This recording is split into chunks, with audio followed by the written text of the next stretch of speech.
Bom dia. Queria refletir com vocês hoje sobre a vida eterna que nós temos em Cristo. O que vem à sua mente quando você pensa sobre vida eterna, sobre céu? Que tipo de sentimento vem ao seu coração quando se fala sobre esse assunto? Eu pergunto isso porque alguns crentes e muitos não crentes têm visões distorcidas sobre o que significa vida eterna, sobre céu, normalmente sendo mais influenciados por tradições seculares do que pela palavra. Por exemplo, alguns acham que vida eterna é simplesmente uma vida sem fim, uma vida que é morada lá nas nuvens, relaxando, tocando harpa com os anjos, sem nada para fazer, e isso para sempre. Tanto é que tem se propagando da nossa cultura uma visão da ideia de que a vida eterna num paraíso não é tão boa assim. Na verdade, ela pode ser até atormentadora. A ideia deles é que seria muito angustiante viver para sempre num lugar perfeito, porque não haveria nenhum tipo mais de senso de propósito, nada mais para buscar, nada mais para ser motivado, tudo é perfeito, não tem mais nada para buscar, e o pior, isso é para sempre. Tudo vai ser igual para sempre. Ou seja, no começo pode ser realmente muito bom, excelente, mas o fato de não ter fim tornaria a vida eterna uma prisão que em algum momento vai consumir a nossa alegria e o nosso desejo de existir. Então a proposta deles é que nós não devemos desejar uma vida eterna num paraíso. Morrer é uma bênção, deixar de existir é uma dádiva, segundo esse pensamento que tem crescido. Então, por isso a pergunta novamente: o que vem à sua mente quando se pensa em vida eterna, em céu, em paraíso? Alguns crentes associam muito essa ideia a um lugar específico, por exemplo, uma cidade bonita, com casas maiores e menores, ruas de ouro, e algo assim. E de fato a Bíblia traz algumas imagens que nos ajudam a visualizar as coisas dessa maneira. Outros pensam que desfrutar das promessas de vida eterna é algo só para o futuro, que o crente só pode ter depois que morrer. A gente poderia perguntar também: o que vem à sua mente quando se fala sobre morte eterna? Sobre inferno? É comum que essas visões distorcidas sobre vida eterna e sobre céu tenham também aí na sua companhia uma visão meio grega com relação ao inferno. Sabe aquela imagem de um lugar escuro com fogo e o diabo com um tridente na mão, diante do seu caldeirão, dando risada, esperando para torturar almas fresquinhas? De fato, a Bíblia fala que o inferno é um lugar de sofrimento, né? Um lugar de choro e ranger de dentes, mas o inferno nunca é descrito como o reino do diabo. Isso é mitologia grega. Até certa vez um teólogo disse: o diabo não é o rei do inferno, é apenas mais um dos seus condenados. E eu queria falar com vocês sobre esse assunto porque uma visão distorcida sobre vida eterna e sobre morte eterna pode ter algumas implicações negativas em pelo menos duas áreas da nossa vida, que é o nosso relacionamento com Deus e o nosso evangelismo. O nosso relacionamento com Deus e o nosso evangelismo. Queria pensar nisso com vocês. Então eu quero ler 3 textos hoje. O primeiro deles está lá em João, Evangelho de João, capítulo 17.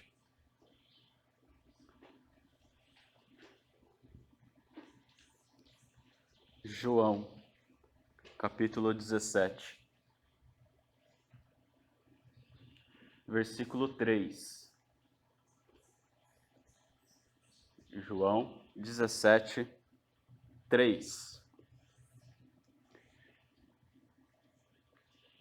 Diz assim: esta é a vida eterna, que te conheçam, o único Deus verdadeiro e a Jesus Cristo a quem enviaste. Esta é a vida eterna, que te conheçam, o único Deus verdadeiro e a Jesus Cristo a quem enviaste.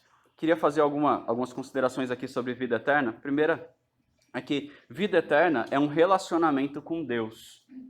Vida eterna é um relacionamento com Deus. Por que isso? Por causa da palavra conhecer aqui. Essa é a vida eterna, que te conheçam. A gente sabe que a palavra conhecer na Bíblia normalmente vai além de um conhecimento simplesmente de receber informação, né? De saber sobre, assim como aqui nesse texto. Esse conhecer não é só informação, mas é ter um relacionamento. Muitas pessoas conhecem sobre Jesus, mas não conhecem a Jesus. A gente usa esse tipo de linguagem nos nossos dias também. Normalmente, quando a gente ora pela conversão de alguém, a gente ora, né, Senhor, que fulano venha a te conhecer. Quando a gente ora assim, a gente não quer que a pessoa simplesmente saiba informações sobre Jesus. Nós queremos que ela seja salva, que ela tenha um relacionamento com Jesus. Então, a ideia aqui do conhecer e da vida eterna é de um relacionamento restaurado com Deus. Aquele relacionamento que foi quebrado lá no Éden é restaurado por meio de Cristo.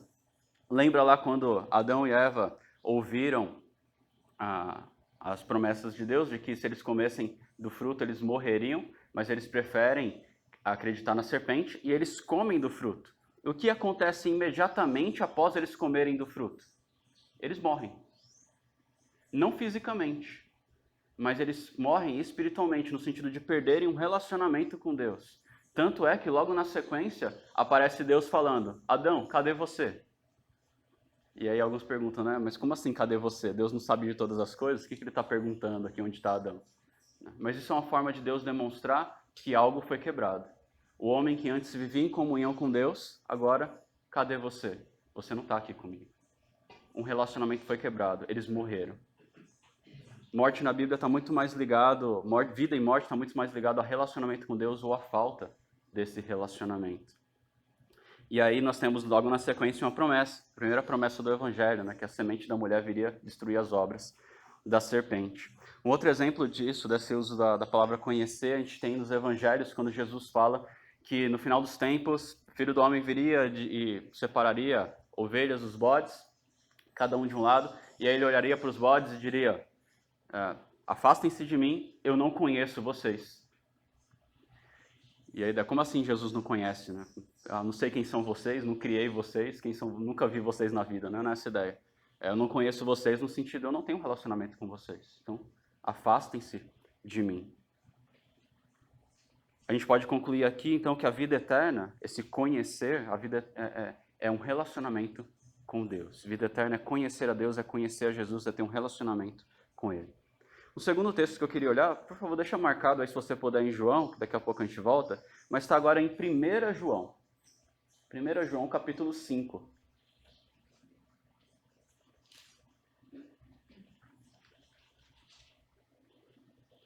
João, capítulo 5,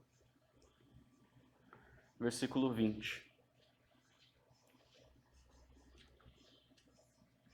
1 João 5,20 diz assim: E sabemos que já o Filho de Deus é vindo e nos deu entendimento para conhecermos o que é verdadeiro.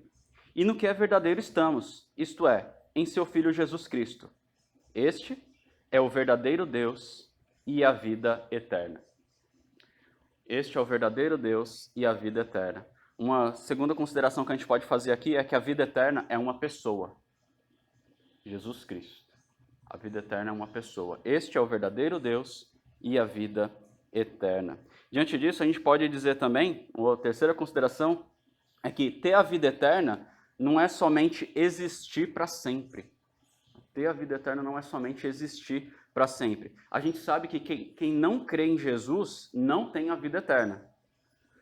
Mas a gente sabe que eles vão existir para sempre também. Eles têm a morte eterna.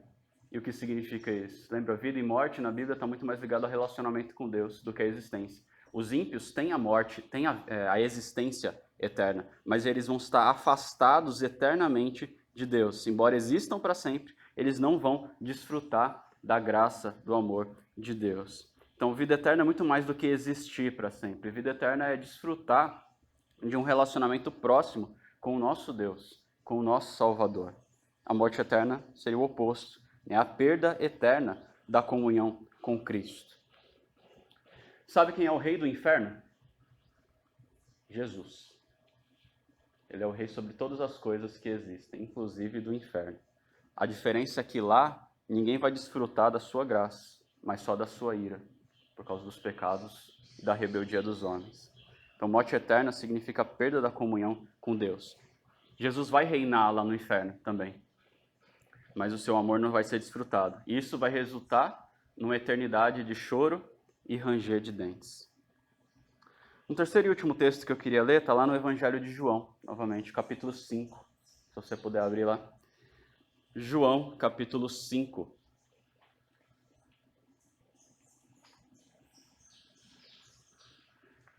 Versículo 24.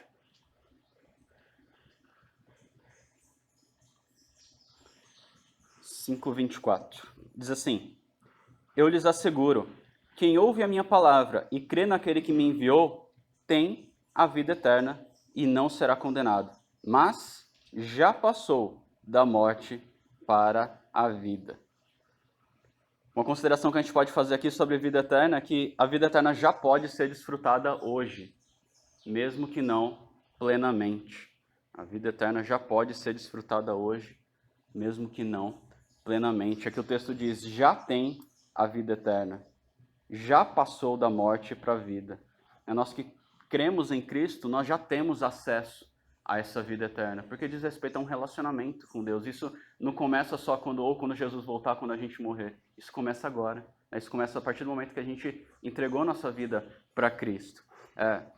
Em vários momentos a gente vai ver a Bíblia falando de vida eterna no aspecto futuro. E isso é uma verdade também. João tenta trazer isso mais para um aspecto presente. Existe essa tensão, é comum na Bíblia, né, que na teologia é chamada de já e ainda não. Como, por exemplo, nós já somos santos, mas ainda pecamos, aguardamos uma santificação. Nós já fomos redimidos, mas ainda aguardamos uma redenção. Da mesma forma, nós já temos a vida eterna, embora nós ainda aguardemos a vida eterna. Mas eu queria chamar a atenção para essa realidade já presente. Então, nós não precisamos nem devemos esperar para a nossa morte, né, para desfrutarmos da vida eterna. Nós podemos fazer isso hoje, ainda que não na sua plenitude. Então, só recapitulando aqui as considerações que a gente fez até aqui. A vida eterna é um relacionamento com Deus. A vida eterna é uma pessoa, Jesus Cristo. A vida eterna não é somente existir para sempre. E a vida eterna já pode ser desfrutada hoje, mesmo que não plenamente. E eu creio que seja importante, nós temos essas verdades bem claras na nossa mente, no nosso coração, para lembrarmos que nós não cremos em Cristo porque nós queremos simplesmente ir para o céu. Pensando aí na ideia de um lugar bonito, com ruas de ouro, ou andar com uma coroa com pedrinhas, ou ter um galardão, algo assim. Nós cremos em Cristo porque nós queremos Ele. Nós queremos ser reconciliados com Ele. O céu só é céu se Cristo estiver ali. Senão, nada faz sentido. O céu só é céu porque a presença e a graça de Deus poderão ser desfrutadas de uma forma que a gente não consegue nem imaginar. Então, a Bíblia tenta comunicar isso por meio de algumas figuras, né? Figuras que nós valorizamos como ouro. Mas o que o Evangelho está prometendo é um relacionamento restaurado com Deus, com o Criador, com Jesus. Eu disse agora há pouco que pensar sobre isso traz reflexões significativas em pelo menos duas áreas da nossa vida. Nosso relacionamento com Deus e o nosso evangelismo. Então, diante disso, deixa eu lhe perguntar, e é uma pergunta que eu faço para mim também. Como está o seu relacionamento com Deus? E aí eu não estou perguntando o que você tem feito para Deus, ok? Ajudar pessoas, evangelizar, servir nos ministérios, tudo isso é excelente. Mas saiba que é possível fazer tudo isso e mesmo assim está se afastando de um relacionamento com Deus, está perdendo a comunhão com Ele. Como é que está o seu tempo de oração? E eu não sei para vocês, mas para mim falar sobre oração é sempre um assunto confrontador. E aí quando eu falo de oração também não estou pensando em intercessão, ok?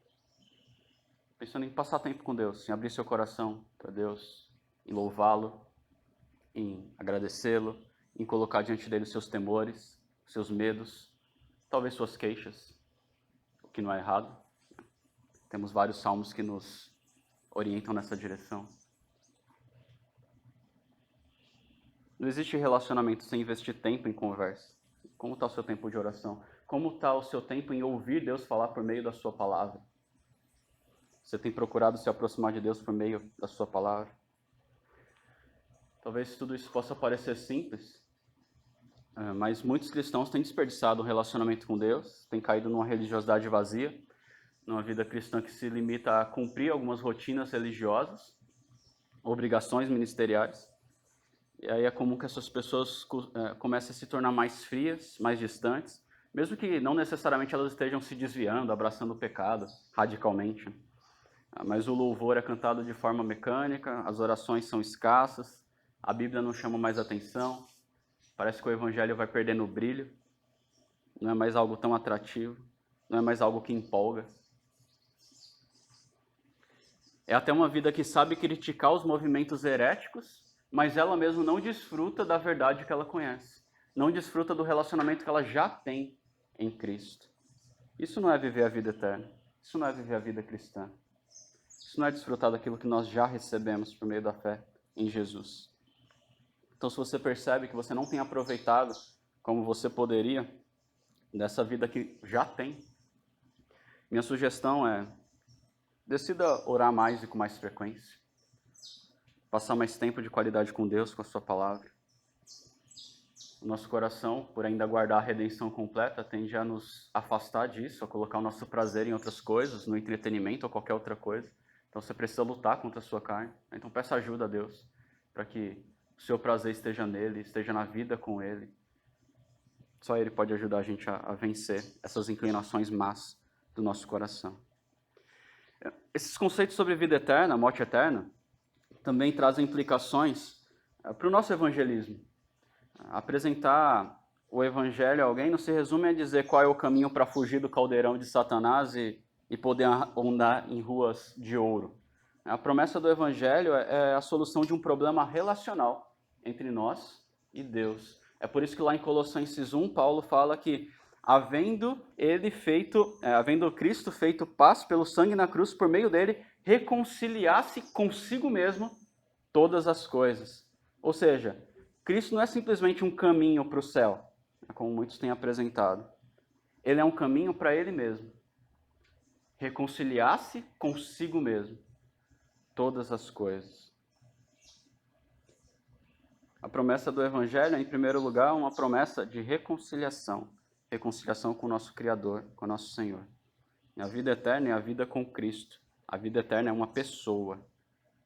Então, no nosso evangelismo, nós precisamos ter o cuidado de mostrar que aquela pessoa, que é nosso alvo, está longe de Deus e ela precisa urgentemente ser reconciliada com Ele, para não passar a eternidade debaixo da ira desse mesmo Deus. Paul Washer disse certa vez: todo mundo quer ir para o céu. O problema é que eles não querem que Cristo esteja lá quando eles chegarem. Uma vez perguntaram para o John Piper por que o número de pessoas que dizem ser evangélicos aumenta tanto e a gente não vê aumentar o número de compromisso com Cristo. E a resposta do John Piper é que uma das razões é que as pessoas recebem Jesus somente como um bilhete de trem. Você pega esse bilhete para ter acesso ao trem. Depois que você tem acesso, você joga o bilhete fora. Jesus não é um meio para o céu. Jesus é um meio para ele mesmo. E o céu só é céu se ele estiver lá. Nós não cremos em Cristo porque nós queremos simplesmente ir para um lugar bonito. Ficar nas nuvens tocando harpa com os anjos. Nós cremos em Cristo porque nós queremos ele. Essa é a promessa do Evangelho.